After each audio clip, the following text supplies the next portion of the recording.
بسم اللہ الرحمن الرحیم۔ السلام علیکم، کیسے ہیں آپ سب لوگ؟ میں امید کرتا ہوں آپ سب لوگ خیریت سے ہوں گے، ٹھیک ٹھاک ہوں گے۔ تو آج ہم پڑھنے جا رہے ہیں ناول مداری کی ایک اور نئی ایپیسوڈ۔ جب ہم ملک ہاؤس سے فراہم کی جانے والی خوبصورت اور نئی نویلی دلہن جیسی سرخ آلٹو میں روانہ ہوئے تو وہیں سے کسی گاڑی نے ہمارا تعاقب کیا۔ تعاقب کرنے والی گاڑی کو ہمارے قریب آنے اور ہمیں نظر میں رکھنے کی کوئی ضرورت نہیں تھی۔ وہ سگنل وصول کرتے ہوئے 1 کلومیٹر پیچھے رہ کے بھی ہمارا سراغ لگا سکتے تھے، اور اس جدید سائنسی نظام کی بدولت وہ بالکل صحیح جگہ پر پہنچ گئے تھے۔ ان کے آنے سے پہلے ہم گیراج میں گاڑی بند کر چکے تھے، مگر دکان جیسے شٹر کے باہر پہ سگنل صاف سنائی دے رہا تھا۔ گاڑی خود بول کے بتا رہی تھی کہ میں یہاں ہوں۔ آخر ملک کو شبنم کے ٹھکانے کی تلاش کیوں تھی؟ اس ایک سوال کا جواب بہت سے مفروضات کی بنیاد بن سکتا تھا، مگر مجھے زیادہ تشویش اس خیال سے لاحق تھی کہ شبنم کے ساتھ ہی ملک کو میرے بارے میں معلوم ہو جائے گا۔ یہ پتہ چل جائے گا کہ میں در حقیقت ڈرائیور یا باڈی گارڈ نہیں ہوں۔ اسے رئیس کے بارے میں معلوم ہو جائے گا، اور سب سے زیادہ خطرناک بات یہ ہوگی کہ اسے سونی کے بارے میں پتہ چل جائے گا۔ جسے ہم نے یہاں چھپا رکھا ہے وہ قانون کی مجرم تھی، اور اس سے بڑھ کر ملک رب نواز کی مجرم تھی۔ قانون اسے عدالت میں اپنی بے گناہی ثابت کرنے، معقولیت کی بنیاد پر رعایت حاصل کرنے اور سزا انصاف کے ساتھ رحمتانہ سلوک کا موقع فراہم کرتا تھا، مگر ملک رب نواز کے ذاتی قانون اور اپنی عدالت میں اس کی کوئی گنجائش نہ تھی۔ اگر وہ ملک رب نواز کے ہاتھ لگ جاتی تو اس کے عبرتناک انجام میں صفاقی اور درندگی کی کسی انتہا کا تصور بھی نہیں کیا جا سکتا تھا۔ میں انہی پریشانی کرنے والے خیالات میں گم کھڑا تھا کہ رئیس نے مجھے متوجہ کرنے کے لیے چٹکی بجائی۔ ابے کہاں پہنچ گیا؟ دوسرے جہاں میں پیارے؟ کھڑے کھڑے اللہ کو پیارا ہو گیا۔ میں نے کہا ابھی سے کہاں یار، دشمنوں کی بد دعا جو ہے اس نے سر کھجایا۔ کیا مطلب یہ کسی کی بد دعا کی وجہ سے اللہ میاں مہلت دیتے جاتے ہیں کہ تم کر لو جو کرنا ہے، تمہارے چاہنے سے کچھ نہیں ہونے والا۔ لیکن پیارے، ان سالوں کا یہاں آنا بڑی نحوست کی بات ہے۔ یہی تو میں سوچ رہا ہوں کہ اب کرنا کیا چاہیے ہمیں۔ خیر چل نیچے، کوئی نہ کوئی حل نکل ہی آئے گا اس مسئلے کا بھی۔ رئیس میرے کندھے پر ہاتھ مارا۔ حل تو ہم نے ڈھونڈ بھی لیا ہے پیارے، قسم اللہ کی، اور تو سنے گا تو حیران رہ جائے گا۔ اپنی عقل جیسی بھی ہے، کام کر جاتی ہے کبھی کبھی۔ نیچے ہمارے استقبال کے لیے شبنم مجسم اور شعلہ بنی کھڑی تھی۔ اس کا ایک ہی ہاتھ کمر پر تھا اور ماتھے پر ہر شکن ایک سوال بن گئی تھی۔ آدھی رات کے وقت یہ کیا ایکٹیویٹی ہو رہی ہے؟ کہاں ہیں آپ لوگ؟ میں نے کہا عرض کیا ہے ہم وہاں ہیں جہاں سے ہم کو بھی کچھ ہماری خبر نہیں آتی۔ رئیس بولا ہم دیکھنے گئے تھے کہ رات کے وقت آج کل چھتوں پر کیا ہوتا ہے۔ شبنم مسکرائی۔ پھر کیا دیکھا، کیا ہو رہا ہے؟ میں نے کہا افسوس کہ اب کچھ بھی نہیں ہوتا، ہمارے زمانے میں بہت کچھ ہوتا تھا۔ آپ کے زمانے میں؟ شبنم ہنسی۔ کیا ہوتا تھا بزرگوارو؟ میں نے ایک بھر کے کہا بہت کچھ ہوتا تھا نور چشم، راز و نیاز، عہد و پیما۔ لڑکیاں انجام کی پرواہ کیے بغیر کوٹھے ٹپ جاتی تھیں، اور ان کے چاہنے والے جان ہتھیلی پر رکھ کے دیواریں پھاندتے آتے تھے، اور اترنے کے لیے پر نالا بھی نہ ملے تو چھت سے گلی میں کود جاتے تھے، پھر ساری عمر لگڑاتے پھرتے تھے۔ بہت پرانی بات ہے گویا پچھلی صدی کی۔ شبنم بولی۔ میں نے کہا یہ قصہ ہے جب کاکا کا آتش جمع تھا۔ رئیس اپنا سر کھجانے لگا۔ ابھی یہ آتش کون تھا؟ میں نے سر پر ہاتھ مارا۔ جاہل کی اولاد، ایک شاعر تھا آتش۔ ابھی ہوگا، ہمیں کیا؟ رئیس بولا۔ شبنم نے کہا میں نے کچھ عجیب سی آوازیں سنی تھی۔ میں نے دردناک لہجے میں کہا وہ شکستہ شیشہ دل کی صدا تھی، میرا دل ٹوٹنے کی آواز تھی۔ تم سیریس نہیں ہو سکتے؟ آدھی رات کو شاعری کیوں کر رہے ہو؟ رئیس تم بتاؤ، پہلے تم بتاؤ کہ سب سو رہے ہیں، تم کیوں جاگ رہی ہو؟ کون سو رہا ہے؟ شبنم نے ناراضگی سے کہا۔ نیند آئی ہی نہ تھی کہ تمہارے اس تیسمار خان نے دروازے پر مکے مار کے چلانا شروع کر دیا۔ خواتین ہم عرض فرماتی حالات سخت خطرناک ہوتی۔ بد وقت دشمن یلغار فرماتی، آپ فوراً سے بیشتر و باہر تشریف نہیں لاتی تو جامع شہادت نوش فرماتی۔ میں نے ہنس کے کہا یعنی اس کا خیال تھا کہ ہم بھاگ گئے ہیں؟ رئیس بگڑنے لگا۔ سالی کی زبان اتنی بے قابو ہو جاتی ہے، خود اسے پتہ نہیں ہوتا کیا بک رہا ہے۔ سونی تو بہت ڈر گئی تھی، تو سمجھی شاید پولیس آ گئی ہے، شبنم نے کہا۔ مگر وہ اب کہاں ہے؟ رئیس بولا۔ اپنے کمرے میں چھپی بیٹھی ہے، عجیب لڑکی ہے۔ شبنم بولی۔ عجیب کیسے ہے؟ میں نے کہا یار زندگی کے ہر تجربے سے گزر چکی ہے اور سخت ترین حالات کا مقابلہ کر چکی ہے۔ ڈاکوؤں کے گروہ میں شامل تھی، کلاشنکوف چلا سکتی ہے، لیکن اندر سے اتنی ڈرپوک ہے۔ شبنم نے افسوس سے سر ہلایا۔ میں نے کہا ہوتا ہے، خوف ایک نفسیاتی رد عمل کے طور پر غالب آ جاتا ہے، وہ آہستہ آہستہ اپنے آپ پر اور ہم پر اعتماد کرنا سیکھ لے گی۔ میں نے بہت تسلی دی کہ ڈرو نہیں، یہاں کوئی بھی نہیں آ سکتا۔ مگر تیسمار خان کی ہنگامہ آرائی اور پھر چھوٹی کی چیخ و پکار سے وہ دہشت زدہ ہو گئی تھی۔ میں نے کہا جاؤ اسے لے آؤ اپنے ساتھ، چائے تو اب لازمی بنے گی۔ رئیس نے کہا کہتا ہوں میں چائے کے لیے۔ شامت اعمال کا ہمارا تیسمار خان اسی وقت ہانپتا کانپتا نمودار ہوا۔ اس کے ہاتھ میں پیٹرول کا 10 لیٹر والا کین تھا اور دوسرے میں ایک سفید کپڑا، جس سے گاڑی صاف کرنے کی کوشش میں وہ خود بھوت بن گیا تھا۔ رئیس خان نے اس پر براہ راست چڑھائی کر دی۔ اچھا ہوا تو خود ہی آ گیا، الو کے پٹھے۔ اب یہ بتا کہ پہلے 100 جوتے کھائے گا یا 100 پیاز؟ جلدی بول۔ تیسمار خان چہرہ مظلومیت اور دکھ کی تصویر بن گیا تھا۔ سب ہم سے ایسا کیا قصور سردرد ہوتی؟ اب قصور کے بچے، کیا ہنگامہ برپا کر دیا تو نے سالے، اور تیری اس ہری مرچ نے؟ دونوں نے مل کے دہشت پھیلائی ہے۔ تیسمار خان نے ایک دم ڈبہ پھینک دیا اور زمین پر بیٹھ گیا۔ ابھی آپ سخت ناانصافی فرماتی، ہم وہی کرتی جو آپ فرماتی، ہم خواتین کو خواب غفلت سے بیدار کرتی، خطرے کا اعلان کرتی۔ کیا ہم غلط کرتی؟ پھر آپ فرماتی کہ بڑی گاڑی چلاتی، آپ کچھ خیال نہیں فرماتی، بڑی گاڑی کا ایک پہیے میں ہوا نہیں ہوتی، پیٹرول کی ٹنکی میں ہوا ہوتی، ہم گاڑی صاف کرتی، آئل پانی چیک کرتی، لیکن گاڑی حرکت کے ناقابل ہوتی۔ رئیس نے کہا، گاڑی اگر چلنے کے قابل نہیں تو یہ کس کی نالائکی ہے؟ تیرا کام تھا اسے ریڈی رکھنا، تیری سزا ہے 100 پیاز اور 100 جوتے۔ تیسمار خان نے فریاد کے انداز میں آسمان کی طرف ہاتھ اٹھائے، یا خداوند صاحب ہم کو معاف فرماتی، ہم خودکشی کرتی۔ میں نے کہا، ایسی کیا بات ہے آخر؟ جواب میں اس نے ایک طویل، دردناک اور رکت طاری کرنے والی تقریر کی، جس کا لب و لباب یہ تھا کہ پہلے جب وہ صرف چوکیدار تھا تو صرف چوکیداری کرتا تھا، پھر اسے ڈرائیور کی ذمہ داری بھی سونپ دی گئی، مالی کے فرائض تو شوقیہ اور رضاکارانہ طور پر سر انجام دیتا تھا، مگر وہ کچن میں خانسامہ کا کام بھی کر رہا ہے۔ شبنم چائے بنانے لگی۔ ضرورت پڑنے پر بلیک میل کر سکتے ہیں ہم تجھے۔ میں نے کہا، زیادہ اکڑ فون دکھائی کبھی تو ہم سونی کا نام لے کر ڈرائیں گے تجھے۔ مجھے تو ایسا لگتا ہے جیسے میں سانپ ہوں اور تیرے ہاتھ لگ گیا ہوں نیولا۔ مداری کے بچے، تو تماشا دیکھنا چاہتا ہے ہمیں لڑا کے؟ سونی کے لبوں پر کچھ شرمساری مسکراہٹ آ گئی۔ ایسے کون لڑا سکتا ہے ہمیں؟ لڑنا ہوگا تو ہم اپنی مرضی سے لڑیں گے۔ رئیس خوش ہو گیا، اور نہیں لڑنا ہوگا تو بالکل نہیں لڑیں گے۔ غصہ کچھ تیز ہے میرا، مجھے معلوم ہے، جیسے زبان پر قابو نہیں، لیکن میں آہستہ آہستہ اپنی بری عادتیں چھوڑ دوں گی۔ وہ نظر جھکا کے بولی۔ چائے پیتے ہوئے میں نے شبنم کو بتایا کہ ہم نے چھت پر سے کیا دیکھا اور کیا سنا تھا۔ شبنم سوچ میں پڑ گئی۔ تم نے گاڑی کو چیک کیا؟ ابھی کر لیں گے، لیکن شک کی بات کوئی نہیں۔ وہ کہہ گئے ہیں کہ کسی اچھے تالا کھولنے والے کو ساتھ لے کر پھر آئیں گے۔ کب آئیں گے؟ میرا خیال ہے تم فون کر کے ملک رب نواز سے ٹائم پوچھ لو۔ میں نے کہا، میرا مطلب تھا کہ دن میں کوئی کسی گھر میں تالا توڑ کے گھس جائے، ایسا بھی اندھیر نہیں ہے، اور ایسے تالے توڑنے کا کوئی مقصد بھی ہونا چاہیے۔ چلو مانا انہوں نے سگنل کی مدد سے اس گاڑی کا سراغ لگا لیا جو ایک خاک مقصد کے تحت مجھے دی گئی تھی۔ انہیں معلوم ہوگا کہ گاڑی یہاں موجود ہے۔ کیا اس سے یہ ثابت ہوتا ہے کہ میں بھی یہاں موجود ہوں؟ ہرگز نہیں۔ جو معلومات انہوں نے حاصل کی وہ گمراہ کن تھی۔ انہیں یہ پتہ چلا کہ شٹر کے پیچھے ایک پرچون کی دکان تھی جو مدت سے بند پڑی ہے، یہ کسی گھر میں داخل کا راستہ نہیں ہے۔ وہ کیسے فرض کر سکتے ہیں کہ میں بھی گاڑی میں اس شٹر کے پیچھے بند ہوں؟ کیا میری بات تمہاری سمجھ میں آ رہی ہے؟ بالکل آ رہی ہے، میں نے سعادت مندی سے کہا۔ اگر ملک صاحب کا مقصد میرا اغوا ہوتا تو یہ نیک کام وہ ہر وقت ہر جگہ کر سکتے ہیں۔ میں کوئی بختر بند گاڑی میں نہیں پھرتی، اور نہ میرے آگے پیچھے کوئی توپ خانہ چلتا ہے۔ ان کے پاس اغوا کے ماہرین بھی ہوں گے، وہ مجھے کیا چڑیا گھر سے بھی ہاتھی کو اغوا کر کے لے جا سکتے ہیں، وہ مینار پاکستان کو اغوا کر سکتے ہیں۔ میں نے کہا، اگر کار برآمد کرنی ہوتی تو وہ کار مجھے دیتی ہی کیوں؟ اگر مقصد مجھ پر چوری کا الزام عائد کرنا ہوتا تو رات کے وقت چوروں کے اس نالائق ٹولے کو کیوں بھیجا جاتا؟ وہ پولیس اور مجسٹریٹ کے ساتھ دن دہاڑے دھاڑتے ہوئے آتے کہ برآمد کر لیں گے یہاں سے وہ گاڑی جس کی چوری کی رپورٹ میں لکھوا چکا ہوں۔ نو سر، ملک رب نواز کچھ اور چاہتا ہے، مثلاً تم سے اظہار محبت یا عقد مسنونہ۔ بکو مت، اس نے پہلے بندوبست کیا ہمارا پتہ ٹھکانہ معلوم کرنے کا۔ اب ماہرین اسے رپورٹ دیں گے کہ سر جی گاڑی تو مل گئی تھی، مگر ایک دکان میں کھڑی ہے، شٹر گرے ہوئے ہیں، اور ہم نے پتہ کر لیا ہے وہ پرچون کی دکان عرصے سے بند پڑی ہے۔ رب نواز ان احمقوں کی سراغ رسی پر انہیں شاباش نہیں دے گا، وہ کہے گا کہ تم سب گدھے ہو۔ ممکن ہے سزا کے طور پر انہیں استبل میں گھوڑوں کے ساتھ باندھ دے اور گلے میں تو بڑا لٹکا دے۔ رئیس بولا۔ رب نواز دل ہی دل میں ہماری چالاکی پر مسکرائے گا، وہ سمجھ جائے گا کہ شٹر والی دکان در حقیقت چور دروازہ ہے جو ہم سب کی آنکھوں میں دھول جھونک کر آنے جانے کے لیے استعمال کرتے ہیں۔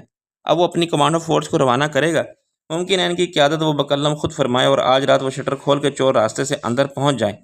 میں نے کہا، تم نے دلائل سے ہمیں قائل کیا، مگر عزیزہ ان کی تشریف آوری کا مقصد ابھی تک واضح نہیں۔ میرا شک ایک ہی چیز کی طرف جاتا ہے۔ میں نے سونی کی طرف دیکھا، وہ کچھ نروس ہو گئی تھی۔ سونی کوئی چیز نہیں، شبنم نے وضاحت کی۔ ابھی تو ملک رب نواز کے فرشتوں کو بھی خبر نہیں کہ جائے واردات سے سونی بھوت بن کے کہاں غائب ہو گئی ہے۔ فیکا تو مارا گیا، لیکن ان کی بس کو آگ لگا کے تباہ کرنے والی اور ان کے لاکھوں کے مال کو جلا کر خاک کرنے والی فیکے کی سالی جنگل میں روپوش ہو گئی تھی۔ پولیس نے جنگل کا محاصرہ کر کے چپا چپا چھان مارا ہوگا، اور ملک کی بڑی خواہش ہوگی کہ سونی ہاتھ لگ جائے تو خیر سب اندازہ کر سکتے ہیں کہ ملک اسے کیا سزا دے گا، مگر ہمارے جیتے جی یہ ناممکن نہ ہے۔ رائٹ۔ بالفرض محال وہ اچانک یہاں پہنچ جاتا ہے، ہاتھ میں توپ اٹھائے تو میں اس کا راستہ روک کے اسے للکاروں گا۔ اور سونی تک پہنچنے کے لیے تجھے میری لاش پر سے گزرنا ہوگا۔ میں نے کہا، اپنے کام سے کام رکھ، یہ ڈائلاگ مجھے بولنا ہے۔ رئیس نے کہا، مگر شبنم کا خیال ہے کہ یہاں وہ سونی کے لیے نہیں آ رہا۔ میں نے کہا، شبنم نے کہا، خیال نہیں، یقین ہے میرا۔ ابھی تک ایک چیز کی طرف دھیان نہیں گیا کسی کا جس کا ملک رب نواز کو تلاش ہے۔ وہ چیز ہمارے پاس کب سے بیکار پڑی ہے، ہم نے اس کی قدر و قیمت کا اندازہ کرنے کی کبھی سنجیدگی سے کوشش بھی نہیں کی۔ میں نے چٹکی بجائی، وہ منحوس مورتی کا سر ہے۔ رائٹ۔ ملک اسے لاکھوں کا نقصان قرار دیتا ہے، مگر ممکن ہے اصل نقصان اسے کہیں زیادہ ہو۔ اس کی وجہ سے خادم مرزا اور خالد عثمان نے اپنی جان گنوائی جو ملک رب نواز کے خاص آدمی تھے۔ ملک اس مورتی کے سر کی اہمیت اتنی زیادہ تھی کہ ملک نے ان کو کوتاہی کی معاف نہیں کیا۔ کیا پتہ انہوں نے جانتے بوجھتے ملک سے کسی پرانی رنجش کا بدلہ چکایا ہو۔ میں نے کہا وجہ کچھ بھی ہو، خادم مرزا کا یہ جرم ناقابل معافی سمجھا گیا۔ اس سے بھی معلوم ہو گیا کہ اس کے قتل کے احکامات جاری کر دیے گئے ہیں۔ روپوش ہوا اور پھر اس نے چوری چھپے ہم سے رابطہ کرنے کی کوشش کی۔ اسے قتل کرنے پر مامور لوگوں میں یقیناً خالد عثمان شامل تھا، مگر نہ جانے کیوں وہ خادم مرزا کی لاش پر یہ مورتی کا سر پھینک گئے تھے۔ ہاں، یہ بات سمجھ میں نہیں آئی، کیا پتہ اس کو وہ نقلی سمجھے ہوں، خادم مرزا نے اصل غائب کرنے کے لیے کوئی نقلی بنوا لی ہو۔ اس کام میں وہ ماہر تھے۔ میں نے کہا وہ خود ماہر نہیں ہیں، انہیں جعلی نوادرات اور نقلی چیزیں تیار کرنے والے ماہرین کی خدمات حاصل ہیں۔ غالباً خادم مرزا کو اصل کی جگہ نقل رکھنے کا موقع نہیں ملا تھا، اس کے قاتل غلط فہمی کے باعث اصل کو نقل سمجھ کے پھینک گئے۔ وہ چیز اتفاق سے تمہارے ہاتھ لگ گئی۔ میں نے کہا ہاں، کچھ دیر بعد جب انہوں نے محسوس کیا کہ خادم مرزا کی لاش کو بھی غائب کر دینا چاہیے تو وہ واپس آئے، مگر اس وقت تک میں نے مورتی کے سر کو چھپا دیا تھا، انہوں نے اسے کوئی خاص اہمیت بھی نہیں دی تھی اور لاش اٹھا کے لے گئے تھے۔ غلطی کا احساس تو انہیں بعد میں ہوا ہوگا کہ اس کا خمیازہ خادم مرزا کے بعد خالد عثمان نے بھگتا اور بالآخر فیقے نے۔ اس نے بھی سزائے موت سے بچنے کے لیے ہماری پناہ میں آنے کی کوشش کی تھی، مگر اس وقت تک بہت دیر ہو گئی تھی۔ ملک نے اس کی بیوی کو اغوا کر لیا تھا، پہلے وہ رب نواز کے عطاب کا شکار ہوئی۔ سونی نے اچانک کہا اسے ملکانی نے قتل کرایا تھا کیونکہ ہاں، یہ بتایا تھا تم نے، باپ کے بعد وہ بیٹے کو پسند آ گئی تھی۔ شوہر کی حد تک ملکانی نے سب برداشت کیا، مگر یہ اس کے لیے ناقابل برداشت بات تھی کہ شوہر کی داشتہ بن کے رہنے والی شبنم نے مجھے ٹوکا۔ اب چھوڑو پرانی باتیں، کم سے کم سونی کا ہی خیال کرو۔ سونی نے آہستہ سے کہا نہیں باجی، جو حقیقت ہے وہ مجھے۔ رئیس نے کہا ابے یار، بات مختصر کرو۔ شبنم نے ٹھیک کہا، ملک اس مورتی کے سر کو حاصل کرنا چاہتا تھا، اسے یہ معلوم ہے کہ وہ چیز شبنم کے پاس ہے، اور اگر اس کے پاس نہیں ہے تو اسے معلوم ضرور ہے کہ مورتی کا سر کہاں ہے۔ شبنم نے اس سے بات کی تھی کہ وہ سودا کر سکتی ہے، لیکن کس وجہ سے بات نہیں بنی اور ملک نے اپنے آدمی شبنم کے پیچھے لگا دیے۔ اسے ایک بار اغوا بھی کیا گیا باعزت طریقے سے، مگر ہم اسے فیقے کی مدد سے نکال لائے۔ یہ فیقے کی بغاوت تھی۔ ہاں، ملک رب نواز سے معافی حاصل کرنے میں ناکامی کے بعد اس کے پاس کوئی راستہ باقی نہیں بچا تھا۔ اس نے ہماری مدد کی اور ہمارے ساتھ ہو گیا۔ صرف تحفظ حاصل کرنے کے لیے اسے یقین تھا کہ ملک جیسے خطرناک اور طاقتور دشمن سے ہم اسے ہی بچا سکتے ہیں، لیکن وہ جلد باز اور بیوقوف آدمی تھا، شبنم نے کہا۔ سونی نے کہا بیوی کے قتل پر اس کے لیے جذبات قابو رکھنا مشکل ہو گیا تھا۔ میں نے کہا اغوا کی کوشش میں ناکامی سے ملک حوصلہ ہارنے والا آدمی نہیں تھا۔ میں نے اس سے بعد شبنم غائب ہوگی، کم سے کم ملک نے ایسا ہی سمجھا ہوگا، اس نے اخبار کے دفتر جانا چھوڑ دیا، پھر ایک طرح سے ملازمت کو خیرباد کہہ دیا، کو اپنا تعلق برقرار رکھا۔ شبنم نے آزاد صاحب کے گھر میں رہائش بھی ترک کر دی۔ اس کے بعد ملک کو خود شبنم نے فون کیا اور اس سے ملنے گئی، اور جو باتیں ہوئیں اس کے بعد ملک کے لیے شک کی کوئی بات نہیں رہی کہ شبنم کا ان لوگوں سے قریبی رابطہ ہے جن کے پاس وہ مورتی کا سر ہے۔ شبنم یہ بھی واضح کر چکی ہے کہ اس پر کہ اسے ملک صاحب کے غیر قانونی اور وطن دشمن کاروبار کے بارے میں سب معلوم ہو گیا ہے۔ رئیس بولا پھر پیارے وہ یہاں مورتی کے سر کے لیے نہیں آ رہا، اسے چاہیے شبنم۔ شبنم اسے مورتی کا سر واپس دلا دے شرافت سے۔ شرافت؟ یہ شرافت کون ہے؟ میں نے غرا کے شبنم کو دیکھا۔ رئیس ہنسا۔ ہم سب ہیں نا شرافت کے پتلے۔ ملک صاحب کو یقین ہوگا کہ اب شبنم انہی کے ساتھ ہے جن کے پاس مورتی کا سر ہے، اور یہ بات غلط بھی نہیں، شبنم بولی۔ میں نے کہا اس خیال کو غلط ثابت کرنے کے لیے ہم کیا کر سکتے ہیں؟ سونی نے اپنی زبان کھولی، ہم کچھ کرنا چاہیے باتوں کے علاوہ، ورنہ وقت گزر جائے گا۔ شبنم اٹھ کھڑی ہوئی، پہلے میں گاڑی کو چیک کر لوں۔ میں نے پوچھا کبھی کھول کے دیکھا ہے گاڑی میں انجن کے آگے یا پیچھے؟ صاحب کہو نا کہ تم بیوقوف ہو، تمہیں کیا پتہ چلے گا؟ میں ہوں عقل کل ہر معاملے میں، شبنم بگڑ کے بولی۔ میں نے کہا دراصل اتنا زیادہ اور کھلا سچ بولنا نہیں چاہیے، تم سارے مرد اسی کمپلیکس میں مبتلا ہوتے ہو، ہر وقت ہر جگہ ساری عمر ہمیشہ عورتوں کو انڈر ایسٹیمیٹ کر کے خوش ہونا چاہتے ہو۔ میں نے کہا اچھا، میں کچھ نہیں کروں گا، بولوں گا بھی نہیں، بس دیکھتا رہوں گا تم عقل کی جگہ بھوسا کیسے استعمال کرتی ہو۔ شبنم چراغ پا ہو گئی۔ بھوسا بھرا ہوا ہے میرے دماغ میں، یہ کہہ رہے ہو تم؟ میں نے مزید انکساری سے کام لیا۔ مجھے کچھ کہنے کی ضرورت ہی کیا ہے، جو ہے سو من جانب اللہ ہے۔ ابے تمہاری بک بک شروع ہو گئی، جلدی سے جا کے دیکھو آؤ کہ ملک نے کیا حرامی پن کیا ہے، پھر ہم بتاتے ہیں تمہیں اپنا پلان۔ قسم اللہ کی پیارے، آج ثابت ہو جائے گا کہ اپنے دماغ میں بھوسا نہیں ہے۔ میں نے شبنم کے ساتھ جاتے جاتے کہا سونی تم ذرا کچن میں جا کے دیکھو وہ لیلا مجنو کیا کر رہے ہیں، ناشتے کی تیاری کر رہے ہیں یا اجتماعی خودکشی کی؟ شبنم نے گیراج کے گھوپ اندھیرے میں لائٹ کا سوئچ آن کر کے لیے ہاتھ بڑھایا۔ اس وقت میرا ہاتھ بھی سوئچ کی طرف گیا اور ہوائیوں کے شبنم کا ہاتھ میرے ہاتھ میں آ گیا۔ اس نے ہاتھ چھڑانے کی کوشش نہیں کی۔ یہ کیا کر رہے ہیں؟ میں نے کہا تیرا ہاتھ میں آ گیا یا چراغ راہ میں جل گئے؟ مجھے سہل ہو گئی، منزلیں کے ہوا کے رخ بھی بدل گئے۔ وہ ہنسی، اتنا رومانٹک موڈ کیسے ہو گیا اچانک؟ میں نے لائٹ جلا دی۔ شبنم مجھے تمہاری طرف سے بڑی فکر لاحق ہو گئی ہے، تم نے ملک رب نواز کے خلاف محاذ رائی میں خود کو بہت ایکسپوز کر لیا ہے، وہ ایک خطرناک اور کمینہ دشمن ہے اور تم اس کا ڈائریکٹ ٹارگٹ بن گئی ہو۔ اس نے ہاتھ ڈال کے گاڑی کا بونٹ کھینچا۔ فکر کی کون سی بات ہے اس میں؟ تم جو میرے ساتھ ہو مگر میں سامنے نہیں ہوں، ہم سب پیچھے ہیں، چھپے ہوئے ہیں اور مجھے اس پر شرم آتی ہے۔ شبنم نے انجن کے اندر جھانکتے ہوئے کہا، سب کو ایک ساتھ سامنے آنا بھی نہیں چاہیے، اس کے علاوہ مجھے ایک تحفظ اپنے پیشے کی وجہ سے بھی حاصل ہے۔ ملک رام نواز چور ہے، اس لیے پولیس سے اتنا نہیں ڈرتا جتنا پریس سے ڈرتا ہے۔ اسے اپنے سیاسی مستقبل، عزت اور کاروبار کی فکر ہے، وہ ایسا کوئی قدم نہیں اٹھائے گا جس سے اس کا ماضی، حال اور مستقبل کے عزائم کی ساری بدنما سچائیوں پر سے پردہ اٹھ جائے۔ یہ رہا، اس نے اچانک چلا کے کہا۔ میں نے کہا، پکڑ لیا چور، کمال ہے، دیکھو دیکھو مسٹر عاقل خان افلاطون۔ اس نے میرے بال پکڑ کے سر کو اندر جھکا دیا۔ میں نے کہا، اف، کیا کرتی ہو؟ ابھی میرے گھنے ریشمی کالے بالوں کی وگ تمہارے ہاتھوں میں آ جائے گی تو بھانڈا پھوٹ جائے گا۔ وہ ہنسی۔ گنجے تو ایک دن ضرور ہو جاؤ گے تم، پہلے سامنے سے، پھر بیچ میں صفا چٹ میدان ہوگا اور چاروں طرف ایک بالوں کی جھالر۔ میں نے بیٹری سے ایک تار الگ کر دی۔ ہاں، گن سے کس کو رستگاری ہے؟ دراصل ہر چیز استعمال سے گھس جاتی ہے، مرد دماغ استعمال کرتے ہیں، گنجی عورت میں آج تک نہیں دیکھی۔ جو بھی ہے ان کے پاس وہ سر کے باہر ہے، بس دیکھنے کی چیز ہے۔ یہ دوسرا تار جا رہا ہے ریڈیو کے اینٹینا کی طرف۔ میں نے 2 انچ قطر کے ایک سیاہ ڈبیا کو باہر نکال لیا۔ اس کے اوپر والے ڈھکن جیسے حصے میں ننھے ننھے سوراخ تھے، نیچے کسی عجیب سی زبان میں کچھ لکھا ہوا تھا جیسے سمجھنا مشکل تھا۔ یہ روسی زبان ہے۔ شبنم نے بڑے یقین کے ساتھ کہا، یہ چیز افغانستان سے آئی ہوگی۔ افغان ٹرانزٹ ٹریڈ کے ذریعے ہم بہت کچھ وہاں بھیجتے ہیں، اور خوراک، دوائیں، کمبل، اور اس کے بدلے میں یہ لے آتے ہیں اسلحہ، تخریب کاری کا سامان، راکٹ لانچر، مارٹر اور دستی بم۔ میں نے تو سنا ہے کہ سرحدی علاقے میں میزائل تک دستیاب ہیں۔ شبنم نے وہ چیز ناشتے کی میز پر رکھی۔ یہ ہے خاموشی سے بولنے والی بجلی کی چڑیا، اس نے پتا دیا ہمارا۔ رئیس نے اسے دلچسپی سے دیکھا۔ بڑی آسانی سے پکڑ لیا تم نے۔ دراصل انجن میں سب دیکھی بھالی چیزیں ہوتی ہیں، ایک تار یا پرزہ بھی فالتو ہو تو فوراً نظر میں آ جاتا ہے۔ یہ بیوقوفی تھی لگانے والوں کی کہ اسے سامنے ہی لگا دیا، اسے ڈیش بورڈ کے پیچھے یا ڈکی میں چھپاتے تو۔ میں نے کہا، تو کیا پتہ، بہرحال چل جاتا، ذرا دماغ لڑانا پڑتا، مگر اس کے لیے میں جو موجود تھا۔ ناشتے کے بعد رئیس نے اپنا پلان پیش کیا جو خاصا دلچسپ تھا اور قابل عمل بھی۔ سب سے پہلے تو یہ پیارے کہ اب ہم شریفوں کی طرح سیدھے راستے سے آئیں گے جائیں گے، پیچھے والا چور دروازہ استعمال کرنے کی اب کوئی ضرورت نہیں، بلکہ الٹا اب یہ راستہ خطرناک ہو گیا ہے۔ میں نے کہا، جیسے پہلے سامنے والا راستہ ہو گیا تھا؟ ابے ہاں یار، مگر وہ خطرہ کچھ اور تھا۔ اب وہ زمانہ گزر گیا، وہ لوگ بھی گزر گئے، نہ خدا بخش بندرلال رہا اور نہ شاہ عالم کی سیاست۔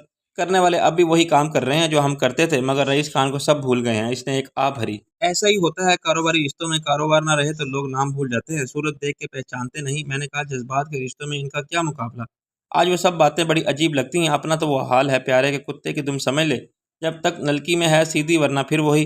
پہلے تو اپنے ساتھ تھا تو تیرے پیچھے پیچھے، ہم بھی سیدھے راستے پر چلتے رہتے تھے، پھر اپنا اور تیرا ساتھ چھوٹ گیا تو اپن چل پڑے پرانے بدماشی کے راستے پر۔ پڑھا لکھا ہوتا تو شاید کچھ اور کرتے، مگر بچپن جوانی سب ایسے ہی آوارہ گردی میں گزر گئی۔ ایک چنڈال چوکڑی تھی اپنی، کیسے کیسے باکمال لوگ تھے اس میں، اب ایک جیرا بلیڈ رہ گیا ہے۔ بعد میں اپنے دھندے وہی رہیں گے، مگر ہم بڑے بدماش بن گئے اور اپنا ایک گروہ بنا لیا۔ سارے شہر میں دہشت تھی رئیس کے نام کی، اور سچی بات یار، دہشت نام کی نہیں طاقت کی ہوتی ہے۔ اپنی طاقت تھی کلاشنکوف، اور ہمارے ہاتھ میں کلاشنکوف تھمانے والوں نے تھپکی دے کر کہا تھا کہ جاؤ بیٹا، 7 خون معاف ہے تمہیں، کوئی گولی مار دے تمہیں تو اور بات ہے، مگر قانون کے ہاتھ تم تک نہیں پہنچ سکتے۔ سلاخوں کے پیچھے 24 گھنٹے بھی نہیں گزارو گے تم، اور جو تھانے دار ایسی غلطی کرے گا اس کا تبادلہ تمہاری آنکھوں کے سامنے ہوگا۔ خیر، وہ دور بھی گزر گیا، اب ہم پھر تیرے ساتھ ہیں پیارے۔ مال تو نے بھی بہت کمایا اور ہم نے بھی بہت کھینچ لیا، تو جانتا ہے کہ لالچ ہمیں کبھی نہیں رہا، حالت مست لوگ ہیں، جو ہے بہت ہے، کل کی کل دیکھیں گے، ابھی تو ہم دونوں ایک ہی کشتی میں سوار ہیں، تو نے سیاست سے توبہ کی اور ہم نے بدماشی سے۔ میں نے کہا، یار تجھے پہچاننے والے اب بھی بہت ہوں گے۔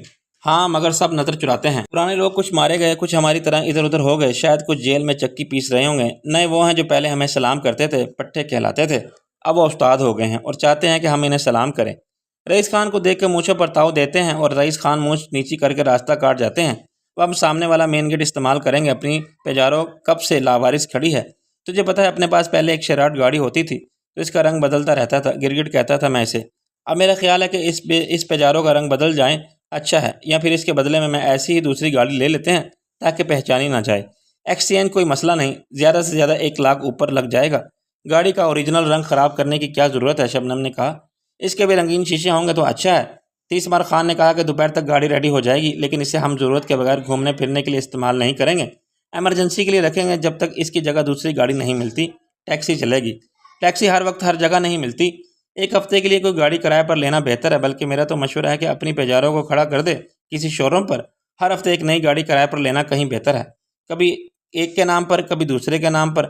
شبنم نے کہا اور یہ 2 گاڑیاں گیراج میں کھڑی ہیں، ان میں سے ایک تو ملک رب نواز کا تحفہ ہے، یہ اس کے منہ پر مار دیں گے کہ ہمیں نہیں چاہیے۔ سونی نے کہا وہ خود لے جائے گا جب اسے پتہ چلے گا اس کا پلان فیل ہو گیا ہے، دوسری گاڑی میں دے دوں گا جیرے بلیڈ یعنی انسپیکٹر نذیر کو، گیراج خالی کر دیں گے آج دن میں، اس کی جگہ سچ مچ پرچون کی دکان ڈال دیں گے، آج رات ملک رب نواز اپنی آنکھوں سے دیکھ لے گا۔ رئیس ہنسا، لیکن یہ کام مردانہ ہے یعنی عقل کے ہیں۔ میں نے کہا اف، میرے سامنے اتنا ڈنڈورا پیٹنے سے بہتر اپنے گلے میں آگے پیچھے ایک تختی لٹکا لو، اس پہ لکھوا لو کہ میں مرد ہوں، چنانچہ دنیا کی سب عورتوں سے زیادہ عقل میرے پاس ہے۔ شبنم نے چڑھ کے کہا آخر تم اتنا کیوں چڑھتی ہو؟ رئیس بولا کانے کو کانا کہا جائے تو چڑھتا ہے، جو کانا نہیں وہ کیوں چڑھے گا؟ میں نے رئیس سے ہاتھ ملایا، کیا پتے کی بات کہی ہے استاد، ہمارا کوئی کام نہیں ہے تو ہم جا رہے ہیں۔ شبنم نے سونی کی طرف دیکھا، میں کیا کروں گی؟ ارے ڈرو نہیں، آج میں پہلے تمہیں ملواؤں گی آزاد صاحب سے، جناب ابو بکر آزاد، وہ کسی اخبار کے ایڈیٹر ہے نا۔ سونی نے کہا اصل رئیس خانہ ایک کنال کے رقبے میں ایک شاندار عمارت تھی، اس کا 1/3 سے زیادہ حصہ مختصر سے باغ یا لان کے لیے کھلا چھوڑ دیا گیا تھا، باقی 2/3 حصے کی تعمیر میں کسی ڈیزائنرز کے مشورے کے زیادہ رئیس خان نے اپنی پسند اور خواہش کو اہمیت دی تھی، چنانچہ نہیں ہونے کے باوجود یہ کوٹھی جدید طرز رہائش کا کوئی مثالی نمونہ نہیں تھی۔ اس نے عمارت کو مختلف خانوں میں تقسیم کر رکھا تھا، تہ خانہ جس میں رئیس اور میں نے اپنے سیاسی حریفوں اور حلیفوں نے روپوشی کا طویل عرصہ گزار دیا تھا، 3 کشادہ کمروں پر مشتمل تھا، ان میں سے 2 بیڈ روم کے طور پر استعمال ہو رہے تھے اور تیسرے کو بیٹھک لاؤنج یا لانگ روم کی حیثیت حاصل تھی۔ ہر کمرے کو استعمال کی ضرورت کے مطابق فرنش کیا گیا تھا اور آرام و آسائش کے سارے لوازمات کی موجودگی میں یہ احساس نہیں ہوتا تھا کہ ہم زمین کے نیچے کسی تہخانے میں چھپ کر جی رہے ہیں۔